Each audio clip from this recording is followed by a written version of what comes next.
تو نبی کریم صلی اللہ علیہ وسلم نے عیادت کے لیے تشریف لائے اور کہنے لگے زید، یعنی کہ آنکھ میں کوئی تکلیف ہو گئی، پھوڑے یا پھوسری چھالے کچھ آ گئی، جس سے تکلیف بہت ہوتی ہے آنکھ پہ زیادہ تر تو بہت تکلیف ہوتی ہے، چھوٹی سی بھی پھسری ہو یا کچھ ہو تو بہت تکلیف دیتی ہے، کیونکہ آنکھ باڈی کا سب سے نازک اور کمزور حصہ ہے نا۔ تمہاری آنکھ میں یہ تکلیف ہے، تم کیا کرتے، یعنی کہ یہ تمہاری تکلیف، جو آنکھ میں تمہاری تکلیف ہے تو تم کیا کرتے ہو؟ میں نے عرض کیا کہ صبر و برداشت کرتا ہوں۔ آپ صلی اللہ علیہ وسلم نے فرمایا تم نے آنکھوں کی اس تکلیف میں صبر و برداشت سے کام لیا تو تمہیں اس کے صلے میں جنت نصیب ہوگی۔ الحمدللہ۔ لوگ کہتے ہیں نا کہ کون سے، ہم مسلمان یہ کہتے ہیں کہ کون سا کام کرے کون سا نہ کرے، ہر کام میں تو گناہ ہے، لیکن اللہ ہر وہ چھوٹی چھوٹی کام سے رکنے کا بھی تو اجر دیتا ہے، رکنے بھی تو ثواب تو ملتی ہے نا رکنے سے۔ ہر چھوٹی چھوٹی کام کرنے سے گناہ ہے، تو ہر چھوٹی چھوٹی کام سے گناہ کو خود کو روکنے سے اور ثواب کے نیت سے رک جانے سے بھی تو ثواب ہے۔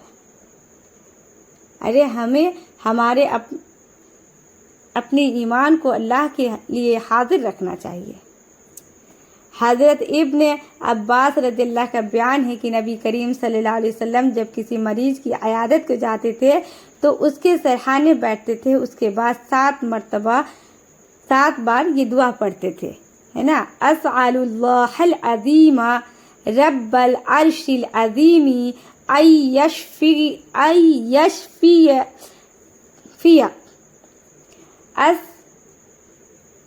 اسأل اللہ العظیم رب العرش العظیم ان یشفیک، میں عظیم خدا سے جو عرش عظیم کا رب ہے سوال کرتا ہوں کہ وہ تجھے شفا بخشے۔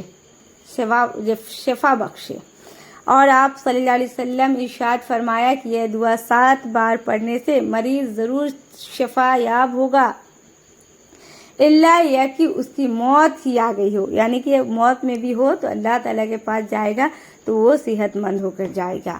حضرت جابر رضی اللہ فرماتے ہیں کہ نبی کریم صلی اللہ علیہ وسلم ایک بوڑھی خاتون ام سائب کی عیادت کو آئے۔ ام سائب بخار کی شدت میں کانپ رہی تھیں۔ پوچھا کیا حال ہے؟ خاتون نے کہا خدا اس بخار کو سمجھے، اس نے گھیر رکھا ہے۔ یہ سن کر نبی کریم صلی اللہ علیہ وسلم نے فرمایا بخار کو برا بھلا نہ کہو، یا مومن کے گناہوں کو اس طرح صاف کر دیتا ہے جیسے آگ کی بھٹی لوہے کی جنگ کو صاف کر دیتی ہے۔ اللہ، یعنی کہ جب ہم بیمار پڑتے ہیں تو میرے گناہ بھی ختم ہوتے ہیں، جو بیمار کی وجہ سے تکلیفیں اٹھاتے ہیں اللہ اس کے اجر میں ہمارے گناہ کو کم کر دیتا ہے، ہمارے گناہ کو ختم کر دیتا ہے، مٹا دیتا ہے۔ مریض کے پاس جا کر اس کی طبیعت کا حال پوچھیے اور اس کے لیے صحت کی دعا کیجیے۔ نبی اکرم صلی اللہ علیہ وسلم جب مریض کے پاس پہنچتے تو پوچھتے کیف تجدک، کہتے طبیعت کیسی ہے، پھر تسلی دیتے اور فرماتے گھبرانے کی کوئی بات نہیں، خدا نے چاہا تو یہ مرض جاتا رہے گا اور یہ مرض گناہوں سے پاک ہونے کا ذریعہ ثابت ہوگا۔ اور تکلیف کی جگہ پر سیدھا ہاتھ پھیرتے اور یہ دعا فرماتے جس کی ترجمہ ہے خدایا اس تکلیف کو دور فرما، خدایا اس تکلیف کو دور فرما، اے انسانوں کے رب اس کو شفا دے، تو ہی شفا دینے والا ہے، تیرے سوا کسی سے شفا کی توقع نہیں، ایسی شفا بخش کی بیمار کا نام و نشان نہ رہے، یعنی کہ ایسی شفا دے کہ وہ بیماری کا نام و نشان نہ رہے، سب ختم ہو جائے، انسان پھر سے صحت یاب اور صحت مند ہو جائے۔ مریض کے پاس زیادہ دیر تک نہ بیٹھیے اور نہ شور و شعب کیجیے۔ ہاں، اگر مریض آپ کا کوئی بے تکلف دوست یا عزیز ہو اور وہ خود آپ کو دیر تک بیٹھائے رکھنے کا خواہش مند ہو تو آپ ضرور اس کے جذبات کا احترام کیجیے۔ حضرت عبداللہ بن عباس رضی اللہ فرماتے ہیں کہ مریض کے پاس زیادہ دیر تک نہ بیٹھنا اور شور شعب نہ کرنا سنت ہے۔ مریض کے متعلقین سے بھی مریض کا حال پوچھیے اور ہمدردی کا اظہار کیجیے اور جو خدمت اور تعاون کر سکتے ہیں ضرور کیجیے، مثلاً ڈاکٹر کو دکھانا، حال کہنا، دوا وغیرہ لانا، اور اگر ضرورت ہو تو مالی امداد بھی کیجیے۔ اگر ضرورت ہو تو اگر آپ کے پاس پیسے ہیں تو پیسے سے بھی سپورٹ کر سکتے ہیں۔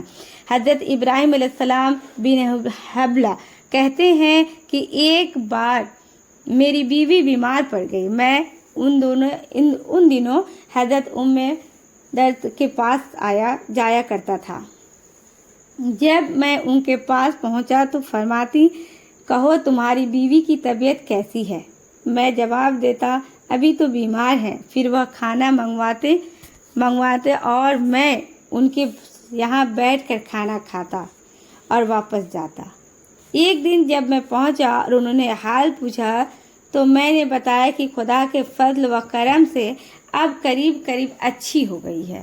فرمانے لگے، جب تم کہتے تھے کہ میری بیوی بیمار ہے تو میں تمہارے لیے کھانے کا انتظام کر دیا کرتی تھی، اب جب وہ ٹھیک ہو گئی ہے تو اس انتظام کا کیا ضرورت ہے؟ یعنی کہ جب بیوی بیمار تھی تو گھر کا کھانا وغیرہ گھر میں کام ہے تو بیوی ہی کرتی ہے نا، تو جب وہ بیمار پڑ گئیں تو یہ خیال ان کے دل میں آتا تھا کہ بیوی بیمار ہے تو کھانا کون بنایا ہوگا، کون کھلائے گا، اس لیے جب بھی ان سے خبر پوچھتی تھی کہ بھائی تمہاری بیوی کیسی ہے تو بولتے تھے کہ اب بیمار ہے، تو یہ کھانا ان کے لیے لگوا دیتی تھی اور ساتھ میں کھانا کھایا کرتے تھے۔ اور جب یہ سنیں کہ ان کی بیوی بہتر ہو گئی ہیں تو اب وہ بولے کہ اب وہ کھانے کا انتظام نہیں کرتے تھے، کہ وہ خود ہی اب بیوی بہتر ہو گئی ہے تو کھانے کا انتظام خود ہی کر لیں گے۔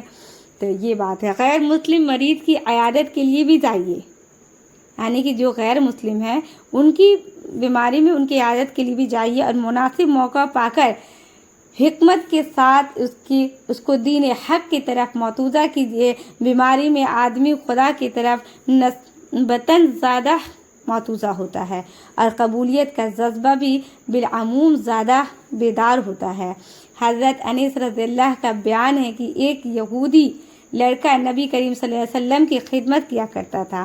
ایک بار وہ بیمار پڑا تو آپ صلی اللہ علیہ وسلم اس کی عیادت کے لیے تشریف لے گئے۔ آپ صلی اللہ علیہ وسلم اس کے سرہانے بیٹھے تو اس کو اسلام کی دعوت دی۔ لڑکا اپنے باپ کی طرف دیکھنے لگا جو پاس ہی موجود تھا کہ باپ کا خیال کیا ہے۔ باپ نے لڑکے سے کہا، بیٹے ابو القاسم کی بات مان لے۔ چنانچہ لڑکا مسلمان ہو گیا۔ اب نبی کریم صلی اللہ علیہ وسلم اس کے یہاں سے یہ کہتے ہوئے بارہ شکر ہے اس خدا کا جس نے اس لڑکے کو جہنم سے بچا لیا۔ مریض کے گھر عیادت کے لیے پہنچے تو ادھر ادھر تاکنے سے پرہیز کیجیے اور احتیاط کے ساتھ اسے اس انداز سے بیٹھیے کہ گھر کی خواتین پر نگاہ نہ پڑے۔ حضرت عبداللہ بن مسعود رضی اللہ ایک بار کسی مریض کی عیادت کے لیے گئے، ان کے ہمراہ کچھ اور لوگ بھی تھے، گھر میں ایک خاتون بھی موجود تھی۔ حضرت کے ساتھیوں میں سے ایک صاحب اس خاتون کو گھورنے لگے۔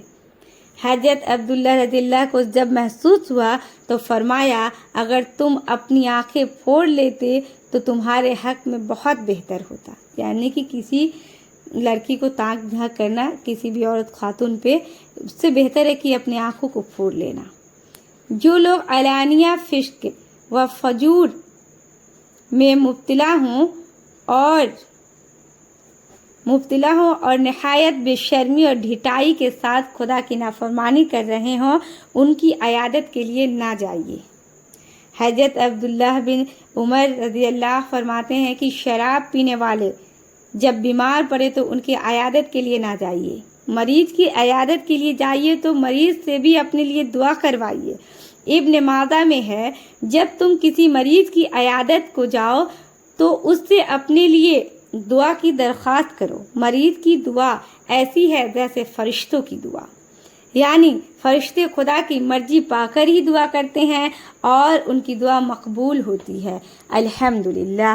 اسی کے ساتھ میں اپنی بات کو ختم کرتی ہوں۔ امید ہے کہ آپ لوگوں کو پسند آئی ہوگی۔ اگر دل کرے تو میرے چینل کو سبسکرائب کر دیجیے گا اور بیل آئیکن کو پریس کرتے جائیے گا۔ اللہ حافظ۔